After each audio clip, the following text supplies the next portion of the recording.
यहाँ पर जो वर्णन आ रहा है अजामिल का कि वो स्नेह यंत्रितः, बालकम स्नेह यंत्रितः, बालक के प्रति वो जो स्नेह से यंत्रित है। यंत्रित का मतलब जैसे मशीन, तो मशीन की तरह वो जो है वो क्या है, बालक के स्नेह में वो मशीन की तरह काम कर रहा है। जैसे मशीन काम करती है, चला दिया तो मशीन चलती जा रही, इस पर मशीन की तरह वो जो है काम कर रहा है। और स्नेह जो है, बालक का जो स्नेह है उसने उसको जो है मशीन बना दिया है। तो बालक का जो स्नेह है फिर भी उतना बंधनकारी नहीं है जितना स्त्री के प्रति आसक्ति होती है। ये बताया गया है ना, तथा स भवेन मोहो बंधश्चान्य प्रसंगता निवसित संगा यथा पुंसो यथा तत्संग संगता, कि जितना बंधन और मोह है स्त्री के प्रति जो होती है आसक्ति, तो उसमें जितना बंधन और मोह है उतना बंधन और मोह है दूसरे प्रकार के आसक्ति में नहीं है। तो बालक के प्रति आसक्ति है उसकी, और बालक के प्रति आसक्ति है तो वो जो है उस तरह की आसक्ति नहीं जो स्त्री के प्रति होती है, भोगने की इच्छा, बल्कि सेवा करने की भावना है, स्नेह है उसके अंदर है।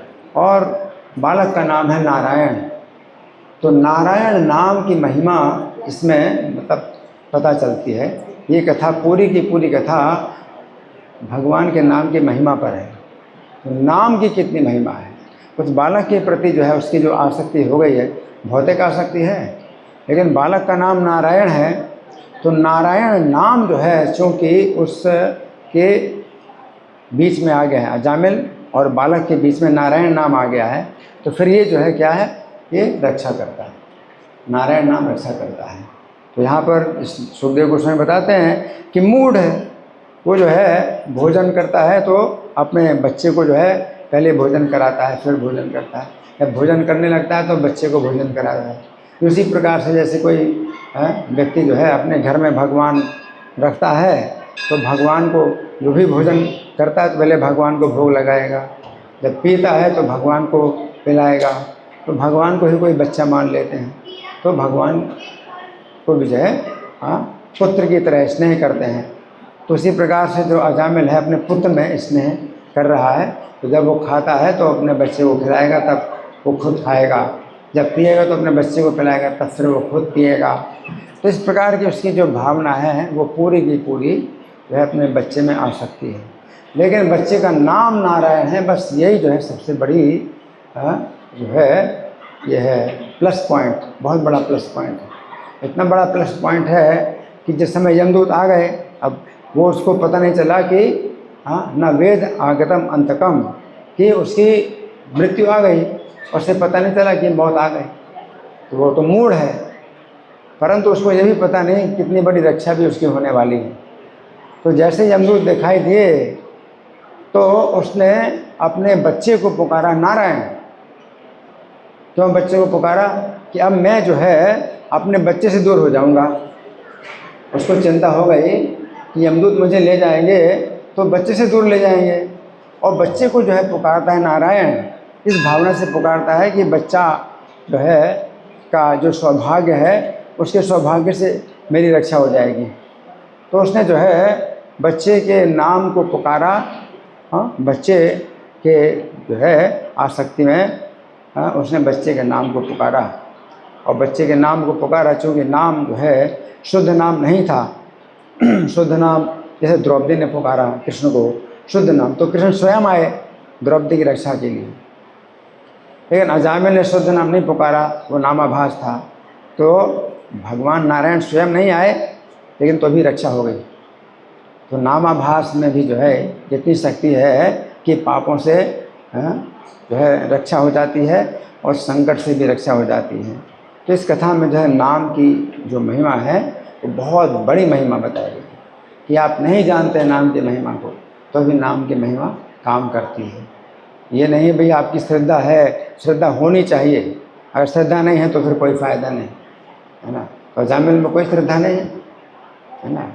तो भगवान तो गीता में कहते हैं अश्रद्धया हुदम दत्तम तपस्तप्तम कृतम चयत, बिना श्रद्धा के जो यज्ञ किया गया अश्रद्धेयम तप्तम गत्तम, और बिना श्रद्धा के दान दिया गया, और तप्तम बिना श्रद्धा के तपस्या की गई, या बिना श्रद्धा के कोई भी कार्य किया गया, असत, सब असत है। तो उस तरह से हम कहेंगे भाई नाम भी जो है बेकार है, अब बिना श्रद्धा के लेते नहीं, यहाँ पर नाम की बात नहीं है। बिना श्रद्धा के भी नाम की शक्ति जो है ये कम नहीं होती, और अजामिल की जो है रक्षा हो गई। लेकिन अपराध ना हो, नाम के अपराध नहीं हो तो जो है नाम की शक्ति जो है कार्य करती है, अजामिल की जो है रक्षा हो गई। तो यहाँ पर ये समझने वाली बात है कि वो है तो मूर्ख है। और परीक्षित महाराज ने यही प्रश्न किया था कि कोई व्यक्ति जो है नरक में जाने वाला है तो भी कैसे उसकी रक्षा हो सकती है। परीक्षित महाराज ने ये प्रश्न किया था कि सुखदेव गोस्वामी ने कहा कि इस जीवन काल में अगर प्रायश्चित कर लोगे तो नरक में ही जाओगे, और परीक्षित महाराज कहते हैं कि प्रायश्चित करने से भी कोई फ़ायदा नहीं है कि फिर से पाप करता है वो, तो क्या, तो फिर कैसे रक्षा होगी। अब तो नरक में जा ही रहा है, अब कैसे रक्षा होगी। तो सुखदेव गोस्वामी जो है ये कथा जो सुना रहे हैं वो इस प्रकार की कथा है कि जो नरक में जाने वाला है और रक्षा होगी, कैसे रक्षा होगी। तो बालक की आसक्ति के कारण ही वो जो है नारायण नाम बोलता था, और बालक की आसक्ति के कारण उसने जो है यमदूतों को देख करके नारायण का नाम बोला, और नारायण का नाम बोला तो शुद्ध नाम नहीं था, तो नारायण उसकी रक्षा के लिए नहीं आए, लेकिन नामाभास से भी रक्षा हो गई। तो भगवान विष्णु के दूत आए, और विष्णु के दूत आए तो वो देख रहा है, विष्णु के दूतों को भी देख रहा है और यमदूतों को भी देख रहा है। यमदूतों ने उसको बांधा हुआ है और खींच रहे हैं, और विष्णु दूत जो है उसको रोक रहे हैं कि तुम ऐसा नहीं कर सकते, तुम कौन हो, तुम किस लिए आए हो, तुम क्या कर रहे हो, इसको तुम क्यों बांध रहे हो। अजामिल सब कुछ देख रहा है, और अजामिल को जो है विष्णु दूतों के मुख से नाम की महिमा का पता चला। इस प्रकार से कोई व्यक्ति जो है रक्षा हो सकती है। तो इसमें शिक्षा क्या है, इसमें शिक्षा क्या है कि नाम हमेशा बोलते रहो, हमेशा नाम बोलते रहो। और यहाँ पर जैसे अपने बच्चे को नाम पुकारा, तो प्रभुपाद ने जो दीक्षा का जो ये नियम बनाया है, इसमें एक कारण ये भी है दीक्षा का कि दीक्षा में आध्यात्म का नाम मिलता है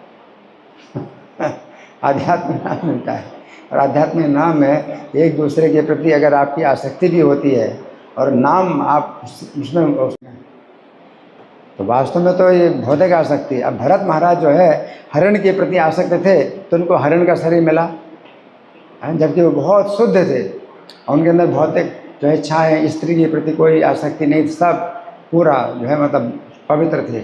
लेकिन वो हरण बन गए, हरण में आसक्ति थी। हरण का नाम जो है अगर वो हरिण बोलते, मान लो हरिण, तो हरि तो नाम आता है, हरिण नहीं बोलते हैं उसको, जो है क्या बोलते हैं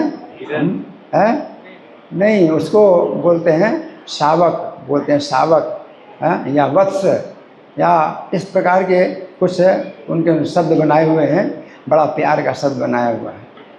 अगर हरिण भी अगर बोलते हैं ना तो हरि नाम आ जाता है उसमें तो हरिण नाम नहीं बोलते हैं वो, है ना।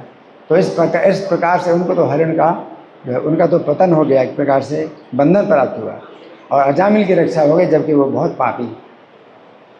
तो यहाँ पर नाम की जो महिमा है ये मतलब पता चलती है कि नाम की महिमा कितनी बड़ी है अगर हम अपराध ना करें।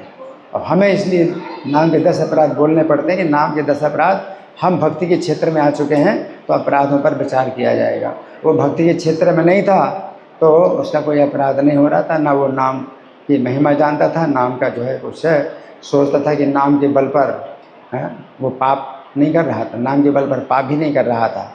और हम अगर ऐसे सोचेंगे अजामिल ने जो है इतनी बड़ी उसकी रक्षा हो गई और उसको तो बहुत पापी था, हम तो जो है 16 माला का जप करते हैं, 4 नियमों का पालन करते हैं, हम थोड़ा बहुत कर देते हैं उल्टा तो चल जाएंगे, तो हमारा नहीं चलेगा, है ना, वो हमारा पाप हो जाएगा।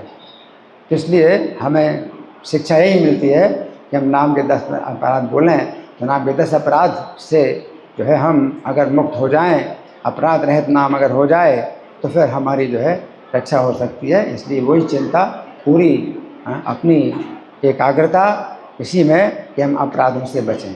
हरे कृष्ण। ग्रंथराज श्रीमद् भागवतम की जय, श्री प्रभुपाद की जय।